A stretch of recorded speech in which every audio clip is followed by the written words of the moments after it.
السلام علیکم جی، تو کیسے ہو آپ سب لوگ؟ میں ہوں ردا اور آپ لوگ ہو میرے یوٹیوب چینل ردا فاطمہ ناولز پہ۔ تو سب سے پہلے ایم ریئلی ویری سوری، یہاں پہ یار نیٹ ورک کا پرابلم وغیرہ چل رہا ہے، تو اس لیے نا پوسٹنگ صحیح سے نہیں ہوتی ویڈیو وغیرہ، تو اس لیے میں کر نہیں پاتی۔ باقی دوسرا اور میں کچھ نہیں کہوں گی، یہاں پہ لکھا ہوا ہے تو آپ لوگ پڑھ ہی رہے ہو کہ میں کیا کہنا چاہ رہی ہوں۔ اور باقی میں زیادہ باتیں نہیں کروں گی، تو میں ناول کو شروع کرتی ہوں۔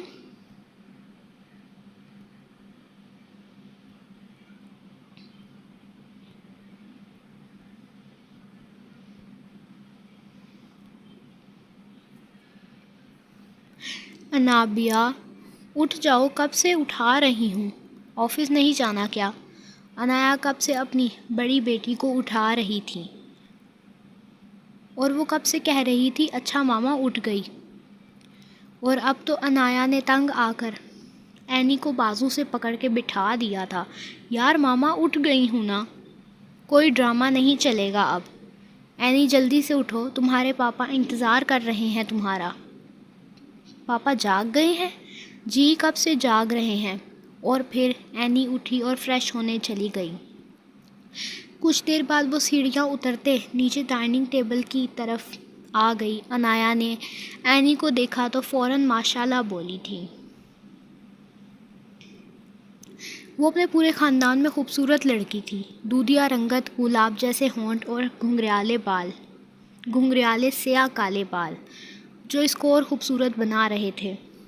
وہ موم کی گڑیا لگتی تھی، نازک سی۔ انابیہ اپنی ماں انایا پہ گئی تھی، اور وہ انایا کی بڑی بیٹی تھی، جبکہ اینی کے بعد اس کے 2 جڑواں بہن بھائی تھے۔ وہ ڈائننگ ٹیبل پر آئی تو وہ دونوں پہلے سے وہاں موجود تھے، جبکہ اینی کی ماما انایا بھی وہیں موجود تھی، اور اس کے بابا ولی، مہانور کا بھائی ولی جو اب انایا کا شوہر تھا، وہ بھی وہیں موجود تھے، اور اینی کی دادی مہانور اور ولی کی ماں بھی کھانا کھانے ہی موجود تھی، جبکہ مہانور کے بابا فرید صاحب وفات پا گئے تھے نور کی وفات کے 5 سال بعد ہی، اور ولی کی انایا سے شادی ہو گئی۔ وہ ڈائننگ ٹیبل پہ آئی تو اس کا بھائی کبیر ولی اور اس کی بہن عائشہ بولی، کیا یار آپی، اتنی دیر سے اٹھی ہو تم؟ عائشہ بولی تھی، ہاں آج آپی نے ہمارا ریکارڈ توڑا ہے آشی۔ کبیر بولا تو اینی بولی، تم دونوں کیا کر رہے ہو، کالج نہیں جانا کیا؟ کھانا تو کھانے دو اب آپی، ہٹلر ہی بن جاتی ہو، کبیر منہ بناتے ہوئے بولا۔ کبیر اور عائشہ جڑواں تھے۔ کبیر پرکشش لڑکا تھا، وہ اپنے لباس کا بہت دھیان رکھتا تھا، بھورے سلکی بال جو پیشانی پہ بکھرے پڑے تھے، کالی آنکھیں جن میں کوئی دیکھے اور دیوانہ ہو جائے، پر وہ تھا کہ اس کو فرق نہیں پڑتا تھا۔ اور عائشہ بھی خوبصورت تھی، سفید رنگ سے تھوڑا پکا رنگ، سیدھے کالے بال جو ہمیشہ اونچی ٹیل پونی میں ہوا میں لہراتے رہتے تھے، تیکھے نین نقش، کالی موٹی موٹی آنکھیں۔ ٹھیک ہے کھانا کھاؤ اور جاؤ، اینی بولی تو آشی فوراً بولی، یہ ہمارا گھر بھی ہے آپی، آپ نہیں نکال سکتی ہمیں ایسے۔ اور کبیر بھی آشی کا ساتھ دیتے ہوئے بولا، ہاں میری بہن صحیح کہہ رہی ہے، یہ ہمارا گھر بھی ہے۔ تو اینی فوراً بولی، کمینوں گھر سے نہیں نکال رہی، کالج جاؤ کھانا کھانے کے بعد۔ اور وہ دونوں آپس میں باتیں کرنے لگ گئے۔ اور پھر ولی نے اینی کو مخاطب کیا، آج بہت دیر کر دی اٹھنے میں اینی۔ جی بابا رات کو دیر سے سوئی تھی۔ اچھا کوئی بات نہیں۔ اینی اور اس کے بابا کا ٹیکسٹائل کا بزنس تھا، جس کی وجہ سے ان کا باہر کے ممالک میں آنا جانا لگا رہتا تھا، اور اس بار ان کو ترکی جانا تھا۔ اینی اس بار ترکی جانا ہے بزنس کے سلسلے میں، تو تم چلی جانا، میں یہیں رہوں گا امی کے پاس۔ تو بابا کیوں نہ ہم سب چلے ترکی، کتنا ٹائم ہو گیا ہے، اروبا سے نہیں ملے، ابراہیم انکل سے نہیں ملے۔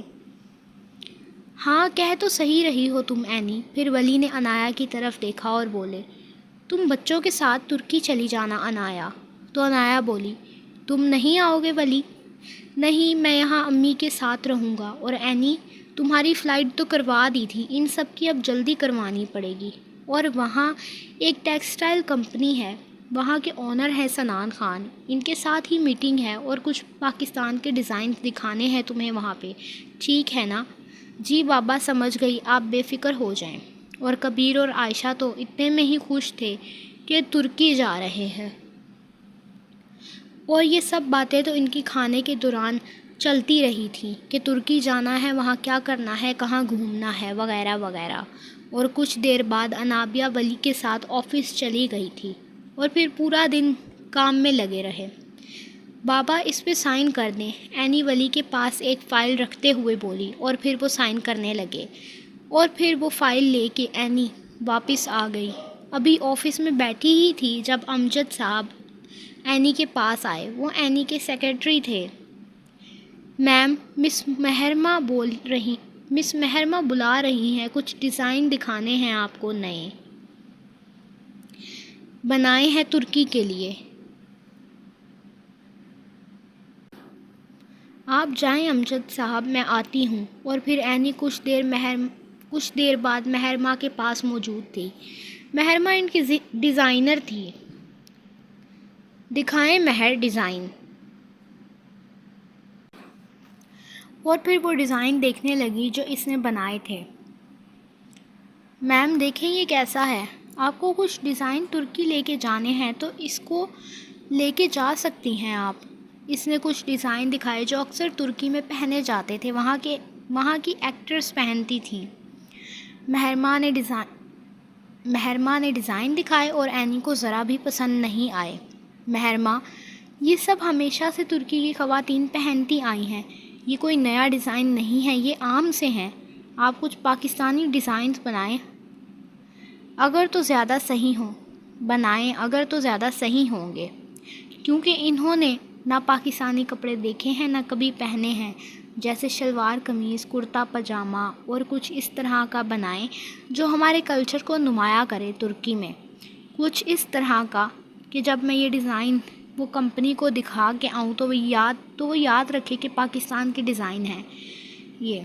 جی ٹھیک ہے میم، میں کوشش کروں گی۔ مہرما، آپ کو کوشش نہیں کرنی، آپ کو یہ کرنا ہے۔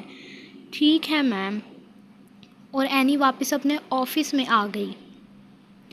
پھر ایک کپ کافی کا منگوایا اور کافی پینے لگی، کیونکہ وہ صبح سے تھک گئی تھی۔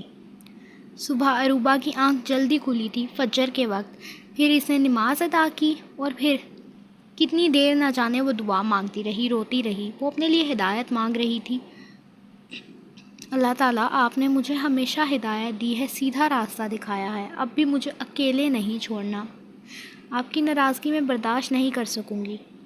اللہ، آپ نے امی کو لے لیا میرے سے، شاید میں ہی بد نصیب تھی کہ میرے آنے پہ امی چھوڑ کے چلی گئی مجھے۔ بس آپ کبھی نہ چھوڑنا مجھے اکیلے، میں دنیا کی ناراضگی سہ لوں گی، لیکن آپ ناراض ہو گئے تو میں کہاں جاؤں گی اللہ جی۔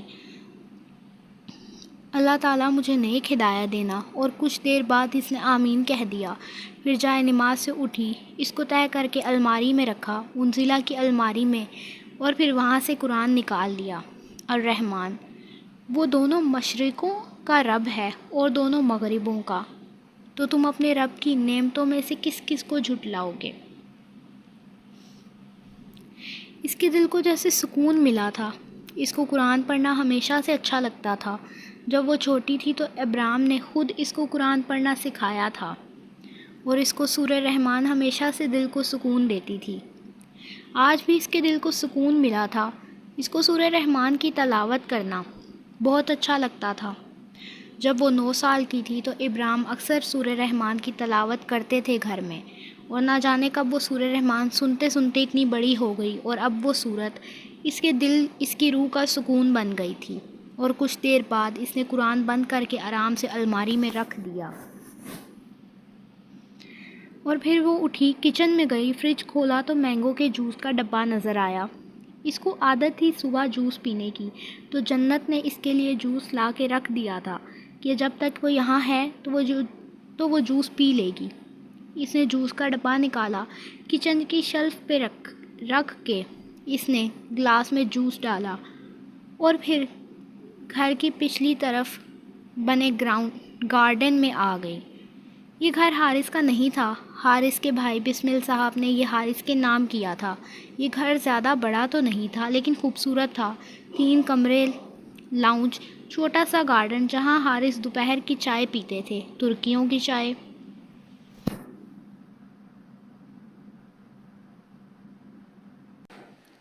لیکن ان کو اب پاکستانی چائے پینے کی بھی عادت ہو گئی تھی۔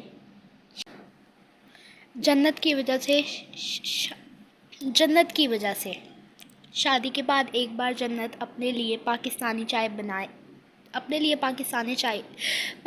چائے بنائی تو حارث نے بھی پی اور ان کو پسند آئی، تو اس لیے وہ دونوں طریقوں کی چائے پی لیتے تھے۔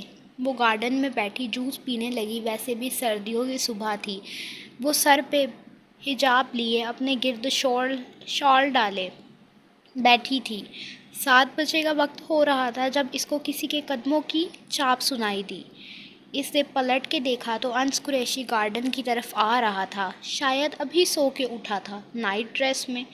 انس کی نظر روبی پہ پڑی، وہ ایک پل کے لیے ساکت ہو گیا۔ وہ کانچ سی آنکھوں والی لڑکی گارڈن میں بیٹھی جوس پی رہی تھی، سر پہ حجاب۔ انس نے کبھی روبی کے بال نہیں دیکھے تھے، وہ کتنے تھے، کس رنگ کے تھے، اس کو نہیں پتا تھا۔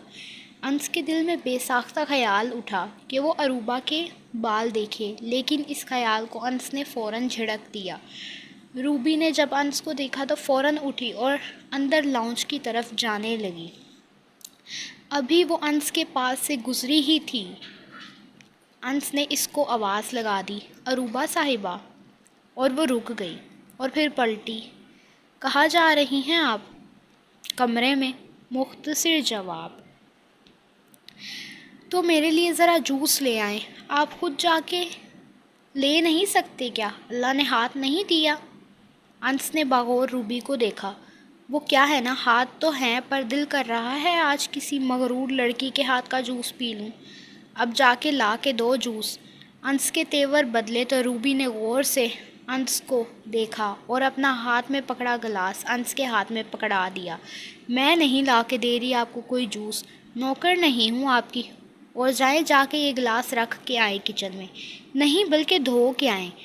اور وہ کمرے میں چلی گئی اور انس دیکھتا رہ گیا۔ پھر کچن میں آیا اور بڑبڑانے لگا، عجیب پاگل لڑکی ہے، دماغ کا سکرو ڈھیلا ہے، دماغ خراب کرتی رہتی ہے۔ وہ بڑبڑا رہا تھا اور ہاتھ تیزی سے حرکت کر رہے تھے، اور جب انس خاموش ہوا تو اس نے دھیان دیا کہ وہ سنک کے پاس کھڑا تھا اور اروبا کا پکڑایا ہوا گلاس دھو کے ریک میں رکھ رہا تھا۔ اس کو سمجھ نہیں آئی وہ اتنا بڑبڑا رہا تھا اروبا کے لیے کہ برتن دھو دیے، اور پھر وہ سر جھٹک کے اپنے لیے جوس ڈالنے لگا۔ چینل کو سبسکرائب کر دو، ویڈیو کو لائک شیئر کمنٹ کر دو۔ میں جانتی ہوں آج کی ایپیسوڈ انتہا کی چھوٹی قسط ہے، تو میں پھر کوشش کروں گی کہ کل پوسٹ کر دوں۔ ٹائم نہیں ملتا لکھنے کا، میں نے پوری تو لکھی ہوئی نہیں ہے، تو اس لیے بہت چھوٹی سی ایپیسوڈ بنی تھی۔ باقی خیر، اللہ حافظ۔ شکر کرو میں نے اتنا سا ٹائم نکال کے ویڈیو کا وائس اوور دے دیا، نہیں تو جس طرح کا میرا نیٹ ہے نا، نہایت ہی کوئی منحوس قسم کا، تو دل کرتا ہے کہ بس کچھ بھی نہ پوسٹ کروں۔